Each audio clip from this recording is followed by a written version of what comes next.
Hi guys. Hi, අපි යන්නයි යන්නේ. අපි යන හදන්නේ කොහෙද? ලංකාවට. නෑ. DC එක වටේ රවුමක් යන හදන්නේ බස් එකේ. මේ මොකද big boss බස්ද? Big Bus Tour. Big bus tour. Time දෙකක. මේක එන famous ලෝකේ එන famous tour එකක්. අපිට ගන්න ඇති ලයිව් ඉතින් ගොඩක් කල් නිසා ඒව දන්න. අම්මත් එක්ක යන්නේ නෑ. අම්මා ගිනි කුමාරි වගේ ලස්සනයි යකෝ අපි හදන්න කි. අත්තේ ආවේ ඩයිරුගේ ඩ්‍රයිවිං නම් අම්මපා. වාහනේ යන ජදම අපි යන්නේ. බ්‍රේක් ගන්න තප්පරෙන් තප්පරේට හොඳේ. බඩ කැලත් වෙලා ඉවරයි. ඉතින් අපි ඉස්සලාම ගියේ ඇමරිකාවේ පාර්ලිමේන්තුව බලන්න. මේක හදන්න පටන් අරගෙන තියෙන 1793 හදලා ඉවර කරලා තියෙන 1866. මේක රජයේ ගොඩනැගිල්ලක් වුණාට සතිය දවස් 5 මිනිස්සුන්ට බලන්න යන්න පුළුවන්. අහස අපිට අපි අහසට අපි ඉතින් එතන පැය භාගයක් විතර ඉඳලා ඊට පස්සේ ගියා අපේ බස් එක නවත්තන තැනට. ගිනි රස්නේ අම්මෝ. අම්මා බවංගු කෙලින් කර ආවේ. කාපු ඔක්කොම කැලත් තියලා හරි අමාරුයි. අපි දැන් යන්නේ ලෝකයේ තියෙන විශාලතම ස්පයි මියුසියම් එක ළඟට. මෙතනින් තමයි අද අපේ බිග් බස් ටුවර් එක පටන් ගන්නෙ. ඉතින් මේ මියුසියම් එක ගැන වෙනම වීඩියෝ එකක් අපි තවත් දවසක අරගෙන එන්නම්. මොකද ඒක ටිකක් දිග වීඩියෝ එකක් වෙන නිසා. මේ අන්දන් ටිකට් එකේ ප්‍රශ්න විසඳගෙන බස් එක අතන තියෙනවා බස් එකට යන්න දැන් ලයින් එකේ ඉන්නවා. ඉතින් මේ උඩම සීට් එකට මේ ඉඩ තියෙයි කියලා බලාපොරොත්තු වෙනවා. මොකද ටිකක් දිග ලයින් එකක් තියෙනවා. සීට් එකක් උඩින් තිබුණොත් මාරු.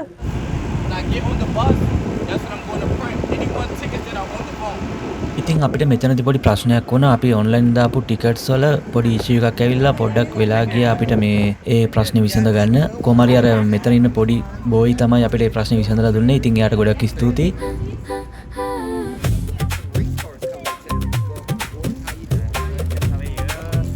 මං අරන් ආව ටිෂු දෙකක් පාස් කරා. සිගරට් ගඳයි නේ අම්මා. මේකට කියන්නේ Big Bus Tour කියලා. මේ අපි යන tour එක කියන්නේ දවසට දෙපාරයි. උදේට යනවා හවසට යනවා. උදේ 4යි හවස 7යි. තව තියෙනවා Blue Loop කියලා එකකුයි Red Loop කියලා දෙකක්. ඒ දෙක කියන්නේ දවසේ අතරමැද කාලේ යනවා සැරින් සැරේට. මම හිතන්නේ විනාඩි 20න් විතර වගේ යනවා. ඒ දෙක මාරුවෙන් මාරුට. ඒ දෙක යන අමාරුයි මොකද ගිනි අවුවේ යන්න තියෙන්නේ. දැන් මේක තමයි famous tour එක. DC වල ඔන්න යාලා බස් එකට නගිනකොටම හෙඩ්ෆෝන් එකක් දෙනවා මේක මෙතන ගහන්න ඕන.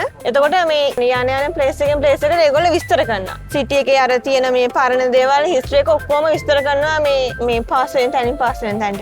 මෙන්න මේ තොප්පියක් දාගෙන හිටගෙන ඉන්න අයියා තමයි අපේ ගයිඩ්. ඔක්කොම පැහැදිලිව හැමදේම කියලා දෙනවා.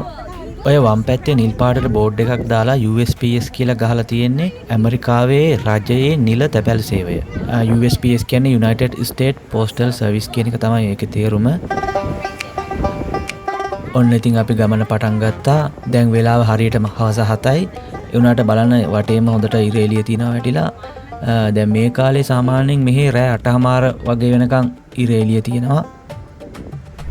වොෂින්ටන් DC වල කෞතුකාගාර ඊට පස්සේ ඓතිහාසික ස්ථාන 100කට වැඩිය නරඹන්න තියෙනවා කියලා තමයි Google එකේ නම් සඳහන් වෙන්නේ. ඉතින් ඇත්තටම සෑහෙන කෞතුකාගාර ප්‍රමාණයක් තියෙනවා DC වල බලන්න. ඔක්කොම නම් බලන්න ගියේ නෑ. නමුත් ප්‍රධාන වශයෙන් තියෙන ඔක්කොම වගේ බලන්න ගියා.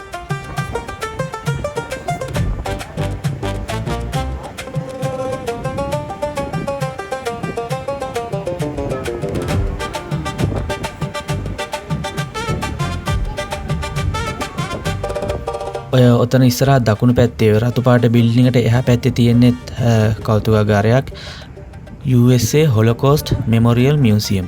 මේක හදලා තියෙන්නේ දෙවන ලෝක යුද්ධ කාලයේ නාසි පාලනයෙන් ජීවිත නැති වුණ යුදෙව් ජනතාව සිහි වෙන්න තමයි මේ කෞතුකාගාරය හදලා තියෙන්නේ. යුද්ධය ගැන සාක්ෂි සපයන චිත්‍ර ඊට පස්සේ ප්‍රතිමා ඒ වගේ දේවල් තියෙනවා කියලා තමයි කියන්නේ.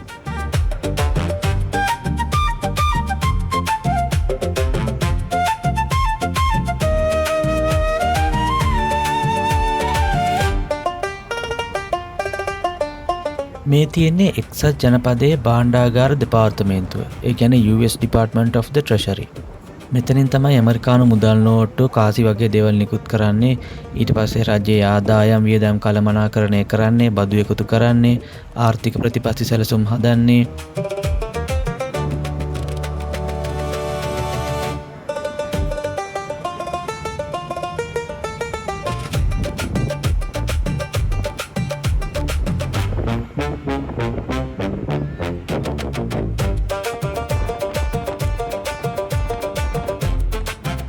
මේ තියෙන තෝමස් ජෙෆර්සන් මෙමොරියල් එක තෝමස් ජෙෆර්සන් කියන්නේ ඇමරිකාවේ හිටපු තුන්වෙනි ජනාධිපතිවරයා. මේ මෙමොරියල් එක විවෘත කරලා තියෙන 1943. මේක ඇතුලේ තියෙන යකඩ වලින් හදපු ජෙෆර්සන්ගේ විශාල ප්‍රතිමාවක්. ඔය දෙපැත්තෙන් තියෙන පොටෝමැක් රිවර් එක මේක ඇමරිකාවේ තියෙන වෙන ප්‍රසිද්ධ ගඟක්. ඉතින් ඔයාලට මතකද දන්නේ අපි වෝටර් රාෆ්ටිං කරන බ්ලොග් එකක් දාලා තිබ්බා. ඒ පොටෝමැක් රිවර් එකේ තමයි අපි වෝටර් රාෆ්ටිං කරේ. ඉතින් ඒක බලපු නැති කවුරු හරි ඉන්නවනම් මම උඩින් ලින්ක් එක දාන්නම්. ඒක ක්ලික් කරලා ගිහිල්ලා බලන්න. හයිවේ එකට යන්න මෙලෝ මරදානියක් ඇහෙන්නේ කියලා. ඔව් හයිවේ. උලක යනකො කොණ්ඩගස් 10 දින 10ම කඩාගෙන උලක යන තරම් උලඟයි.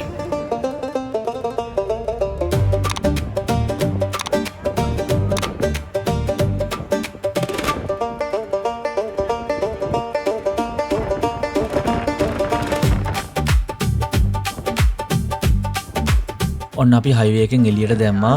එළියට දාපු ගමන් අපි දැක්කේ ඇමරිකාවේ ඉන්න සල්ලිකාරයන්ගේ යොට් නවත්තලා තියෙන වරායක්. ඉතින් බලන්න යොට් විශාල ප්‍රමාණයක් තියෙනවා මෙතන.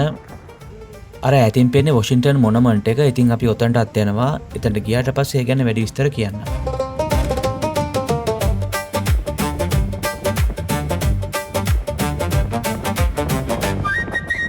මේ තියෙන ඇමරිකාවේ තියෙන යුද ස්මාරක වලින් විශාලතම සහ ප්‍රධානම එකක්. මෙය දෙවන ලෝක යුද්ධයේදී ඉවෝජිමා දිවයිනේ ඇමරිකානු සෙබළුන් විසින් ඇමරිකානු දජය ඔසවන අවස්ථාව සිහි වෙන තමයි මේ ස්මාරකය හදලා තියෙන්නේ. මේ තියෙන්නේ ඇමරිකාවේ තියෙන ප්‍රසිද්ධ ජාතික හමුදා සුසාන භූමිය. යුද්ධයෙන් නැති වූ හමුදා සෙබළුන් ඒ වගේම ජාතික නායකයින්ගේ දේහයන් තමයි මෙහි තැන්පත් කරලා තියෙන්නේ. බලන්න හැම ස්මාරකයක්ම තියෙන්නේ එකම පාටින් සහ එකම ප්‍රමාණයෙන්.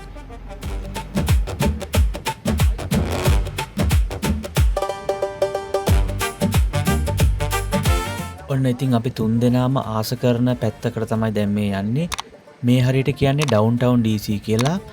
ඉතින් මේ හරියේ බිල්ඩින්ග්ස් තියෙනවා විශාල ප්‍රමාණයක්. ඒ සියලුම බිල්ඩින්ග්ස් ආවරණය කරලා තියෙන්නේ වීදුරු වලින්. හරිම ලස්සනයි. නිකන් අමුතුම වයිබ් එකක් එතන තියෙන්නේ. ඒක කියන්න තේරෙන්නේ නැහැ. නිකන් වෙන රටක ඉන්නවා කියලා අපිට ඒක හොඳටම තේරුණා මෙතනට ගියාට පස්සේ. ඉතින් පුළුවන් තරම් ඉක්මනටම අපි තුන් දෙනා ආපහු මෙතනට එනවා. ඇවිල්ලා ටිකක් දිග vlog එකක් දාන්නම්. මේ බිල්ඩින්ග්ස් ගැන පොඩ්ඩක් ඇතුලේ මේට ඇවිදලා මේක ඇතුලේ ඇවිදින තැන් තව තියෙනවා සෑහෙන්න. පොඩි පාරවල් තියෙනවා. ලස්සන තැන් තියෙනවා. ඒ හැම තැනකම ඇවිදලා සම්පූර්ණ විස්තරයකුත් එක්ක අලුත් vlog එකක් ගේන්නම් වෙනම එකක්. ඉතින් ඒක බලන්නත් බලාපොරොත්තුෙන් ඉන්න ඕගොල්ලෝ.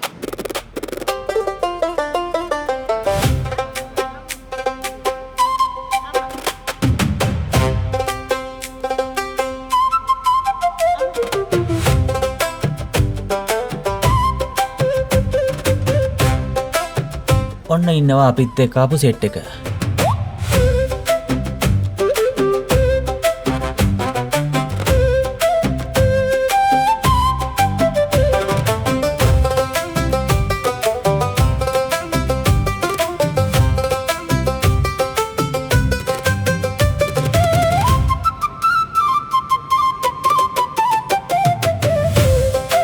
ඉතින් අපි මෙහෙම ඉස්සරහට යද්දී අපි තුන්දෙනාටම හිතා ගන්න බැරි විදිහේ සීන් එකක් අපි දැක්කා. මේ බිල්ඩින් එක උඩින් ෆ්ලයිට් එකක් ගියා. අර යන්නේ. අන්න දැක්කද? ඉතින් ඔය සීන් එක දකින්න ඇත්තටම මාර ලක් එකක් තියෙන්න ඕනි. ඉතින් කොහොම හරි අපි දෙගොල්ලොන්ම එකපාරට සෙට් වුණා. ඒක නම් මාර ලක් එකක්. මම ෆොටෝස් වල ඕන තරම් දැකලා තියෙනවා. මේ ඒ වගේ මේ ෂොට්ස් අරන් තියෙනවා. ඒ වුණාට ජීවිතේ පළවෙනි පාරට ලයිව් දැක්කේ එදා තමයි.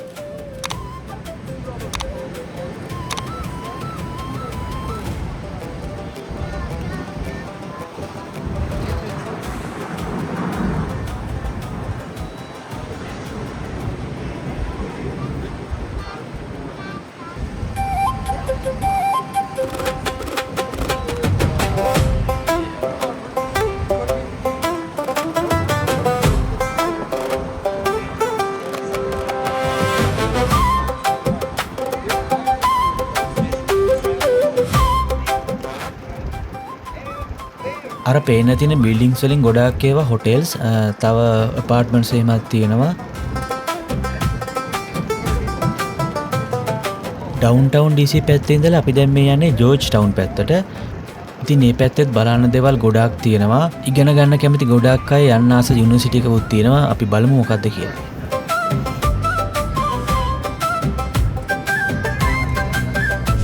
ඔතන ඉස්සරහින් ඔය පේන්න තියෙන ජෝර්ජ් ටවුන් යුනිවර්සිටි එක.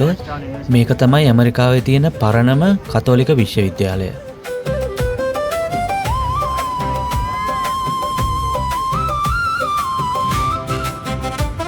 ඉතින් අපි මේ ජෝර්ජ් ටවුන් සිටි එක මැද්දෙන් තමයි යන්නේ. පාර දෙපැත්තෙම තියෙන රෙස්ටුරන්ට්ස්, හොටෙල්ස්, මොටෙල්ස්, ඊට පස්සේ ජුවලරි ෂොප්, බිල්ඩින්ග්ස් ගත්තාම ගොඩක් පැරණි බිල්ඩින්ග්ස් තියෙනවා මේ සිටි එකේ. අලුතෙන්ම හදුවා කියලා කියන්න පුළුවන් බිල්ඩින්ග්ස් වලට වැඩිය ගඩොල් වලින් හදපු පැරණි ටයිප් එකේ බිල්ඩින්ග්ස් සෑහෙන ප්‍රමාණයක් තියෙනවා.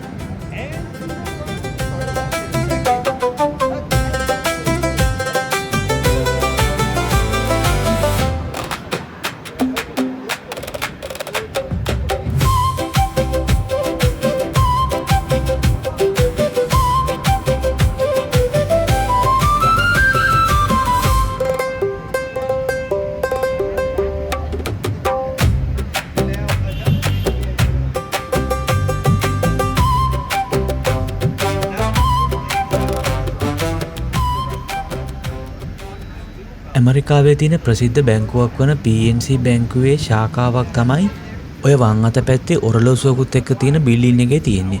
ඉතින් මේ බිල්ඩින් එකේ ලොකු විශේෂත්වයක් තියෙනවා. ඔය පේන තියෙන ගෝලාකාර කොටස ඇතුලෙන් කැරට් 23 රත්රන් පත්‍ර වලින් ආවරණය කරලා තමයි තියෙන්නේ. 1922 මේ බිල්ඩින් එක හදලා ඉවර කළාට 2024 නැවතත් ප්‍රතිසංස්කරණය කරලා තියෙනවා.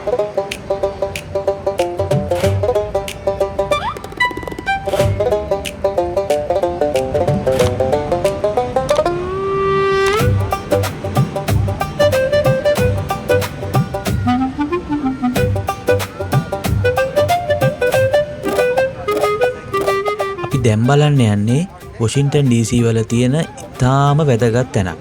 මේකට කියන නම තමයි Old Stone House. මේක තමයි වොෂින්ටන් DC වල තියෙන පරණම බිල්ඩින් එක. බිල්ඩින් එකක් කිව්වට ඇත්තටම මේක ගෙයක්. කොහොම හරි ඇමරිකානු නිදහස් යුද්ධයටත් කලින් තමයි මේ ගෙදර හදලා තියෙන්නේ. ඒ කියන්නේ 1765 තමයි මේ ගෙදර හදලා තියෙන්නේ. දැන් මේ ගෙදර බලාගන්නේ National Park Service එකෙන්. ඕන කෙනෙක්ට ගිහිල්ලා බලන්න පුළුවන්. අපේ ගයිඩ් අයියා මේ දෙපැත්තේ තියෙන බිල්ඩින්ග්ස් වලින් විශේෂ බිල්ඩින් හැම එකක් ගැන වගේම ලොකු විස්තරයක් කරනවා. ඉතින් එයාට ගොඩක් ස්තුතියි අපිව දැනුවත් කරනවට.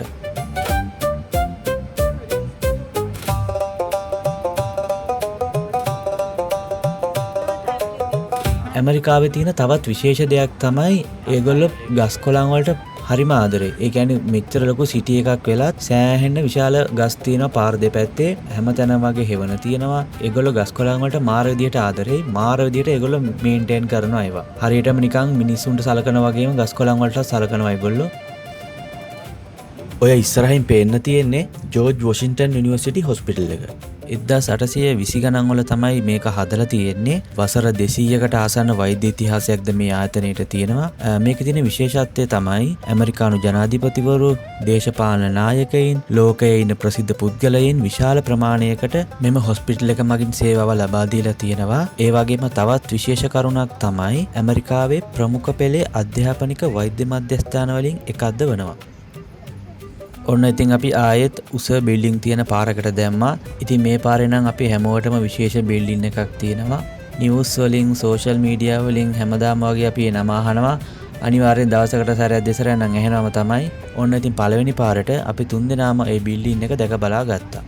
මේකට කියන නම තමයි IMF, International Monetary Fund. ජාත්‍යන්තර මූල්‍ය අරමුදල. ලෝකයේ රටවල් ආර්ථික අර්බුදවලට මුහුණ දෙන විට මූල්‍ය සහාය සහ උපදෙස් ලබා දෙන ජාත්‍යන්තර සංවිධානයක් හැටියට තමයි IMF එක හඳුන්වන්නේ.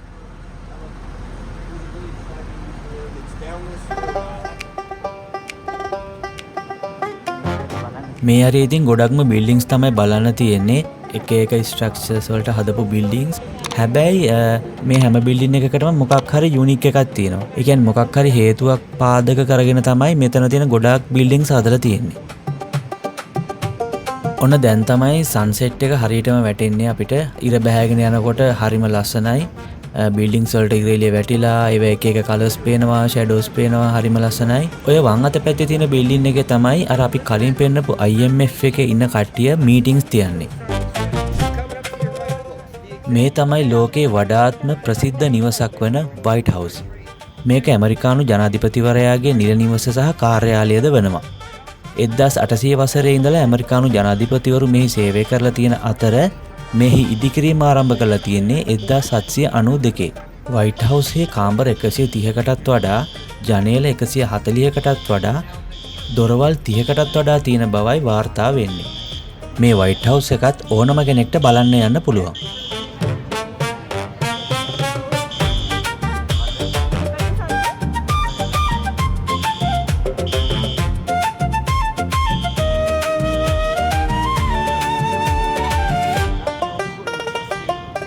ඇමරිකානු විප්ලවීය යුද්ධයේදී ඇමරිකානු හමුදාවට විශාල සේවයක් කළ යුද්ධ හමුදා නිලධාරියෙකු සිහිවීමට තමයි මේ ස්මාරකය හදලා තියෙන්නේ. එයාගේ නම කියන්න ටිකක් අමාරුයි. මම ටෙක්ස්ට් එකක් දාන්න.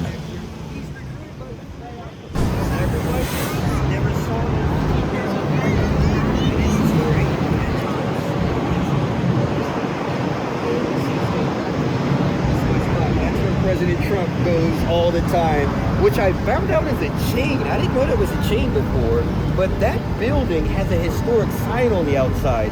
Look up Wormley Hotel. Look up Wormley Hotel. I don't got enough time for the whole story, but it's a pretty interesting one too. Oh, and the Word Museum. It's 2 blocks behind you, all about language. And that Franklin Square place, free concerts.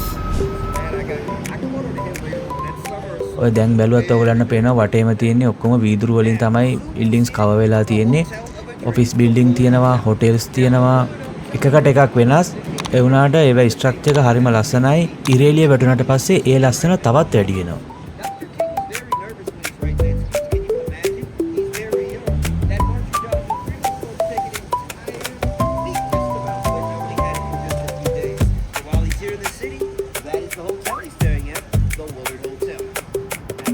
මේ ගොඩනැගිල්ල Roland Reagan ගොඩනැගිල්ල සහ ජාත්‍යන්තර වෙළඳ මධ්‍යස්ථානය ලෙසද හඳුන්වනවා. 1998 තමයි මේක විවෘත කරලා තියෙන්නේ. මේක ඇමරිකාවේ විශාලතම ෆෙඩරල් ගොඩනැගිලි අතරින් එකක්ද වෙනවා. ඔය ඉස්සරහා දකුණු අත පැත්තේ තියෙන්නේ වොෂින්ටන් DC එහි පිහිටා තියෙන ඇමරිකානු අප්‍රිකානු ඉතිහාසය සහ සංස්කෘතික කෞතුකාගාරයයි. 2016 තමයි මේ කෞතුකාගාරය විවෘත කරලා තියෙන්නේ. මෙම ගොඩනැගිල්ලේ තියෙන ලෝහමය සැලසුම නිසා DC වලට අමුතුම ආකර්ෂණයක් ගෙනල්ලා දීලා තියෙනවා.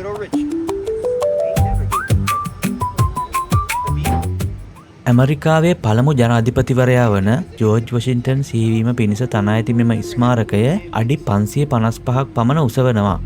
1885 නිල වශයෙන් විවෘත කරන ලද මෙම ගොඩනැගිල්ල 1888 තමයි ජනතාව සඳහා විවෘත කරලා තියෙන්නේ. ඒ වගේම මෙම ස්මාරකය ගල් වලින් හදපු ලෝකයේ විශාලතම ස්මාරකයද වෙනවා. ඊළඟට අපි යන්නේ පළවෙනි ලෝක යුද්ධයෙන් ජීවිත පූජා කළ DC වැසියන්ව සිහිපත් වෙන්න හදලා තියෙන ස්මාරකය බලන්න. 1931 තමයි මේක හදලා තියෙන්නේ. මෙය සම්පූර්ණයෙන්ම සුදු මාබල් ගල් වලින් හදලා තියෙන අතර ඒ සඳහා ගල් කණු 12ක් භාවිතා කරලා තියෙනවා. එම යුද්ධයේදී DC වැසියන් 499 දෙනෙක්ට තම ජීවිතය හිමි වී තිබෙනවා.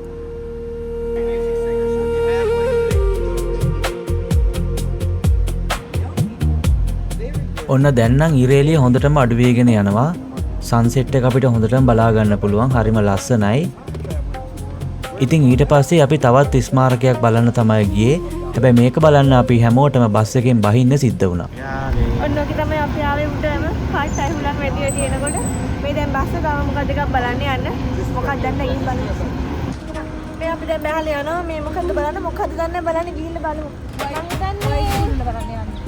අම්මා ගිහින් වයිට් ස්කූල් නම් මොකද්ද දන්නේ. අලුතෙන් මොකක්ද එකක් බලන්න. ඊළඟට අපි ආවේ තවත් ස්මාරකයක් බලන්න. ඇමරිකාවේ සිවිල් අයිතිවාසිකම් ව්‍යාපාරයේ නායකයෙකු මාටින් ලූතර් කිං මහතා සිහි වෙන්න තමයි මේ ස්මාරකය හදලා තියෙන්නේ. මේක විවෘත කරලා තියෙන්නේ 2011 වසරේ. කට්ටිය ටක් ගාලා අපි දුවලා යනවා අහුරෙන කලින්. ඔන්න ඒකත් බලලා අපි ආපහු බස් එකට යන්නයි හදන්නේ. අපි යනවා. අපි යනවා ඔය ගාලා හොඳේ. බයි ලහිරු. ලහිරු. ලහිරු. ඔන්න අපි ඉතුවර කරන්නේ මේ ඇවිදලා මේ ආපහු බස් රාජ්‍යයට. අර සීවතල්ලන්.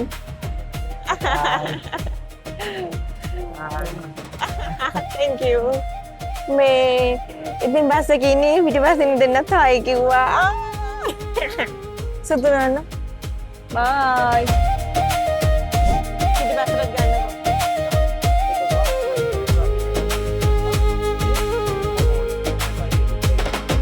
ඔන්න ඊළඟට අපි ගියේ තවත් ස්මාරකයක් බලන්න.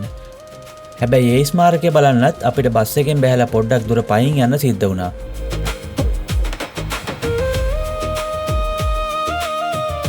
මේක හදලා තියෙන්නේ ඇමරිකාවේ 16 වන ජනාධිපතිවරයා වූ ඒබ්‍රහම් ලින්කන් මහතාට ගෞරවය පිණිස. 1922 තමයි මෙම ස්මාරකය විවෘත කරලා තියෙන්නේ. මේ කණු 36ක් තියෙන අතර එම කණු 36න් ලින්කන් මහතා මිය යන විට එක්සත් ජනපදයේ තිබූ ප්‍රාන්ත 36 නියෝජනය කරනවා. අපි කලින් බලන්න ගියපු වොෂින්ටන් මොනමන්ට් එක මෙතනට ලස්සනට පේනවා.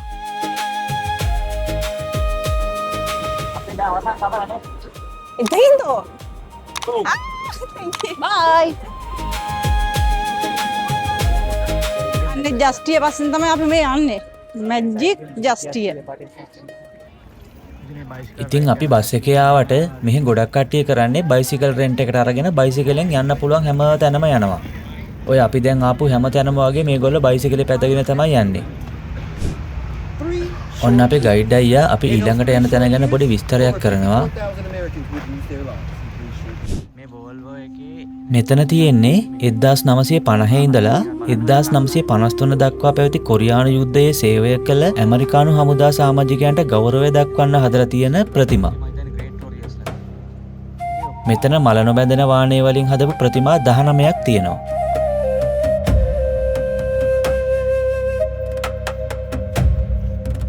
මෙම ග්‍රැනයිට් බිත්තියේ කොරියානු යුද්ධයේ සේවය කළ සෙබළුන්, වෛද්‍යවරුන් සහ අනෙකුත් සමාජිකයන්ගේ රූප කැටයම් කරලා තියෙනවා. රැට විදුලි ආලෝකයක් වැටුණාට පස්සේ ඒ ටික හරිම ලස්සනට පේනවා. ඒ වගේම අර කලින් පෙන්නපු ලෝහ ප්‍රතිමා 19 මේ බිත්තියත් එක්ක බලද්දී 38ක් වෙලා තමයි පේන්නේ. ඒකත් මෙතන තියෙන ලොකු විශේෂත්වයක්. ඔන්න ඊළඟට අපි ගියේ DC වල තියෙන දෙවන ලෝක යුද්ධ ස්මාරකය බලන්න. 2004 වසරේ තමයි මේක විවෘත කරලා තියෙන්නේ. මෙය දෙවන ලෝක යුද්ධයේ සේවය කළ ඇමරිකානුවන් මිලියන 16ක් සහ ජීවිත පූජා කළ ලක්ෂ 4කට අධික වීරයන් නිරූපණය කරනවා. අර ඈතින් නිල් පාට ලයිට් වගේක් අහසට විදලා වගේ පේනවද? එතන තමයි වයිට් හවුස් එක තියෙන්නේ. අනිවාර්යයෙන්ම මොකක් හරි ඉවෙන්ට් එකක් වෙන්න ඕන. මේ තියෙන්නේ DC වල තියෙන ඓතිහාසික ඕල්ඩ් පෝස්ට් ඔෆිස් බිල්ඩින් එක. 1899 දී තමයි මේක වැඩ ඉවර කරලා තියෙන්නේ. අවුරුදු ගණනාවක්ම ඇමරිකාවේ ප්‍රධාන තැපැල් කාර්යාලයක් ලෙස මෙම ගොඩනැගිල්ල භාවිතා කරලා තියෙනවා. හැබැයි අද වන විට ලෝක ප්‍රසිද්ධ හෝටලයක කොටසක් හැටියට තමයි මෙම ගොඩනැගිල්ල භාවිතා කරන්නේ. අර ඈතින් පේන්නේ කැපිටල් බිල්ඩින් එක. මතකයිනේ අපි හවස ගියා. මේ තියෙන්නේ DC වල තියෙන National Gallery of Art Museum එක. මෙතන ලෝක ප්‍රසිද්ධ කලා ශිල්පීන්ගේ මූර්ති රැසක් ප්‍රදර්ශනය කරලා තියෙනවා. මේ තමයි National Air and Space Museum එක. 1976 ජූලි 1 වෙනිදා තමයි මේ කෞතුකාගාරය විවෘත කරලා තියෙන්නේ. ඒ වගේම ඇමරිකාව නිදහස ලබා වසර 200ක් සැමරුමට සමගාමීව තමයි මෙම කෞතුකාගාරය ජනතාවට විවෘත කරලා තියෙන්නේ. ඔන්න එහෙනම් අදට අපේ vlog එක ඉවරයි. මතක ඇතුව subscribe කරන්න, share කරන්න, like කරන්න, comment කරන්න. ඊළඟ vlog එකෙන් ඉක්මනටම හම්බෙමු.